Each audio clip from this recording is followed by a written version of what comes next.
بسم اللہ الرحمن الرحیم۔ السلام علیکم ورحمۃ اللہ وبرکاتہ۔ طوفان نوح علیہ السلام کی رودات۔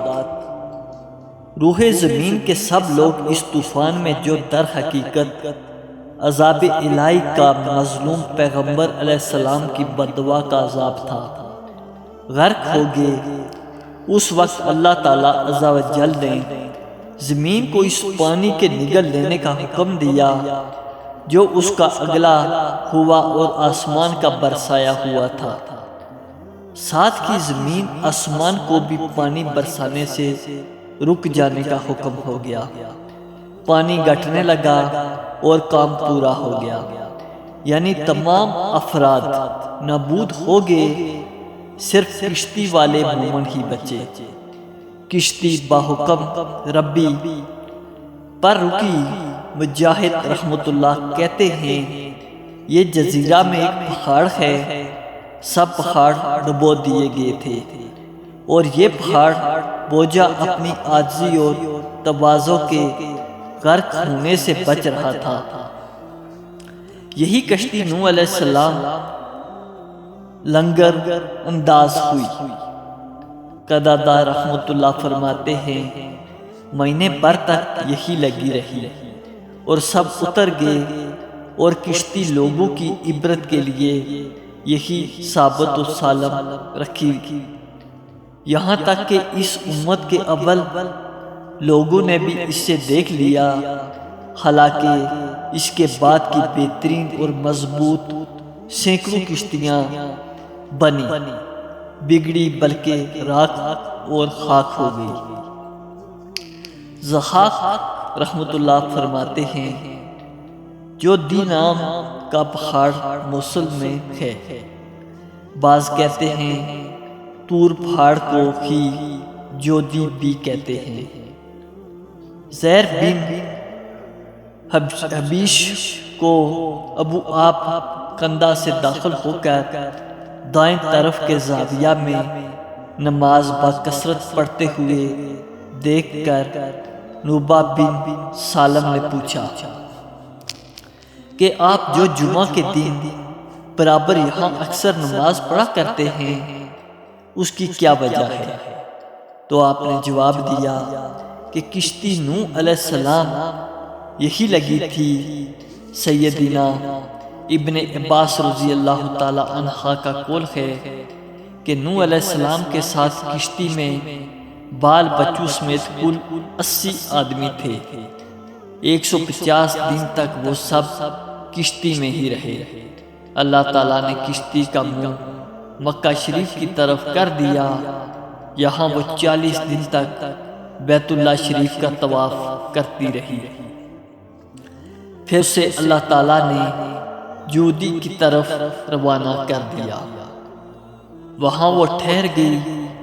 نوح علیہ السلام نے کوے کو بھیجا کہ وہ خشکی کی خبر لائے اور ایک مردار کے کھانے میں لگ گیا اور دیر لگا دی۔ آپ علیہ السلام نے ایک کبوتر کو بھیجا، وہ اپنی چونچ میں زیتون کے درخت کا پتا اور پنجو میں مٹی لے کر واپس آیا۔ اس سے نوح علیہ السلام نے سمجھ لیا کہ پانی سوکھ گیا ہے اور زمین ظاہر ہو گئی ہے۔ پس آپ علیہ السلام یہودی کے نیچے اترے اور وہی ایک بستی کی بنا ڈال دی، جس سے سامعین کہتے ہیں ایک دن صبح کو جب لوگ جاتے تو ہر ایک کی زبان بدلی ہوئی تھی، ایسی زبانیں بولنے لگے جن میں سب سے اعلیٰ اور بہترین عربی زبان تھی۔ ایک کو دوسرے کا کلام سمجھانا محال ہو گیا۔ نوح علیہ السلام کو اللہ تعالیٰ نے سب زبانیں معلوم کرا دی۔ آپ علیہ السلام ان سب کے درمیان متجم تھے، ایک کا مطلب دوسرے کو سمجھا دیتے تھے۔ کعب ابار فرماتے ہیں کہ کشتی نوح علیہ السلام مشرق مغرب کے درمیان چل پھر رہی تھی، پھر جودی پر ٹھہر گئی۔ قتادہ رحمۃ اللہ وغیرہ فرماتے ہیں رجب کی 10ویں تاریخ مسلمان اس میں سوار ہوئے تھے۔ 5 ماہ تک اسی میں رہے۔ انہیں لے کر کشتی یہودی پر مہینے بھر تک ٹھہری رہی۔ آخر محرم کے عشرے کے دن وہ سب اس میں سے اترے۔ اسی قسم کی ایک مرفوع حدیث بھی ابن جریر میں ہے۔ انہوں نے اس دن روزہ بھی رکھا۔ مسند احمد میں ہے کہ نبی کریم صلی اللہ علیہ وآلہ وسلم نے چند یہودیوں کو عاشوراء کے دن روزہ رکھتے ہوئے دیکھ کر ان سے اس کا سبب دریافت فرمایا تو انہوں نے کہا، اسی دن اللہ تعالیٰ نے موسیٰ علیہ السلام اور بنی اسرائیل کو دریا سے پار اتارا تھا اور فرعون اور اس کی قوم کو ڈبو دیا تھا، اور اسی دن کشتی نوح علیہ السلام یہودی پر لگی تھی۔ پس ان دونوں پیغمبروں علیہ السلام نے لشکر الہی کا روزہ اس دن رکھا تھا۔ آپ صلی اللہ علیہ وآلہ وسلم نے یہ سن کر فرمایا، پھر موسیٰ علیہ السلام کا سب سے زیادہ حقدار میں ہوں اور اس دن کے روزے کا میں زیادہ مستحق ہوں۔ بس آپ صلی اللہ علیہ وآلہ وسلم نے اس دن کا روزہ رکھا اور اپنے اصحاب رضی اللہ تعالیٰ عنہ سے فرمایا کہ تم میں سے جو آج روزے سے ہو وہ تو اپنا روزہ پورا کرے، اور جو ناشتہ کر چکا ہو وہ بھی باقی دن کچھ نہ کھائے۔ یہ روایات اس سند سے تو غریب ہے، لیکن اس کے بعض حصے کی شاہد صحیح حدیث میں بھی موجود ہیں۔ آپ پھر اشارہ ہوتا ہے کہ ظالموں کو خسارہ، ہلاکت اور رحمت حق سے دوری ہوئی، وہ سب ہلاک ہوئے، ان میں سے ایک بھی باقی نہ بچا۔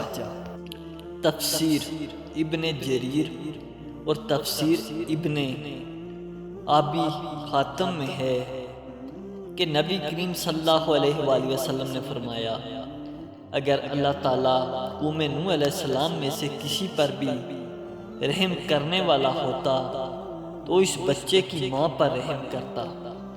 نوح علیہ السلام اپنی قوم میں 950 سال تک ٹھہرے۔ آپ علیہ السلام نے ایک درخت بویا تھا جو 100 سال تک بڑھتا اور بڑا ہوتا رہا، پھر اسے کاٹ کر تختے بنا کر کشتی بنانی شروع کی۔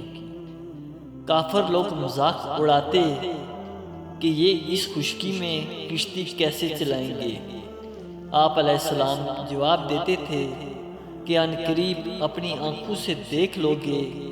جب آپ علیہ السلام بنا چکے اور پانی زمین سے ابلنے اور آسمان سے برسنے لگا اور گالیاں اور راستے پانی سے ڈوبنے لگے، تو اس بچے کی ماں جیسے اپنے اس بچے سے غائب درجے کی محبت کی تھی، وہ اسے لے کر پہاڑ کی طرف چلی گئی اور جلدی جلدی اس پر چڑھنا شروع کیا۔ تخائی حصے پر چڑھ گئی، لیکن جب اس نے دیکھا کہ پانی وہاں بھی پہنچا تو اور اوپر کی چڑھائی 2/3 کو پہنچی، جب پانی وہاں بھی پہنچا تو اس نے چوٹی پر جا کر دم لیا، لیکن پانی وہاں بھی پہنچ گیا۔ جب گردن پانی چڑھ گیا تو اس نے اپنے بچے کو اپنے دونوں ہاتھوں میں لے کر اونچا اٹھا لیا، لیکن پانی وہاں بھی پہنچا اور ماں بچہ دونوں غرق ہو گئے۔